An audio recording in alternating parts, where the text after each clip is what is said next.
आपल्याकडे एक circular sitting arrangement आहे. आपल्याला ही कशी सॉल्व करायची आहे त्याची फक्त एक मेथड बघायची आहे. बघा, 7 persons A to G sits around a circular table facing centre. Facing centre म्हटलंय आणि सर्क्युलर टेबल म्हटलंय. हे गोल टेबल काढला एक आपण आणि फेसिंग सेंटर म्हटलंय 1 2 3 4 5 6 7. फेसिंग सेंटर म्हणलं की त्याचा राईट ह्या साईडला आला, सर्कलच्या ह्या साईडला आला आणि लेफ्ट आला ह्या साईडला. कळालं का? मध्ये बघितलं की आता बघा, B sits to the immediate right of E.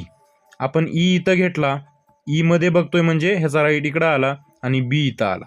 Immediate म्हणलं की त्याच्या लगतच्या बाजूला. 1 person sit between A and E. A आणि ई मध्ये एक पर्सन आहे. समजा एक इथं एक सोडून इथं ए आला एकदा आणि इकडे एक ए आला एकदा, म्हणजे आपल्याला फिक्स माहित नाही एची जागा. D sits adjacent to B and G. D जो आहे तो बी आणि जीच्या, आता बीच्या इकडे तर येणार नाही म्हणजे इथं डी येईल आणि जी त्याच्या बाजूला येईल. जी आणि बी डीच्या बाजूला आहेत. मग आता एची जागा गेलेली आहे त्याच्यामुळे ए आपला आला इथं गपचिप.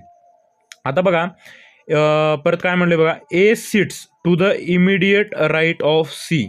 ए जो आहे तो इमिडिएट राईट ऑफ सीच्या आहे. मग इथं आला एफ उरलेला. मग आता काय म्हणले आपल्याला, who sits to the immediate left of F.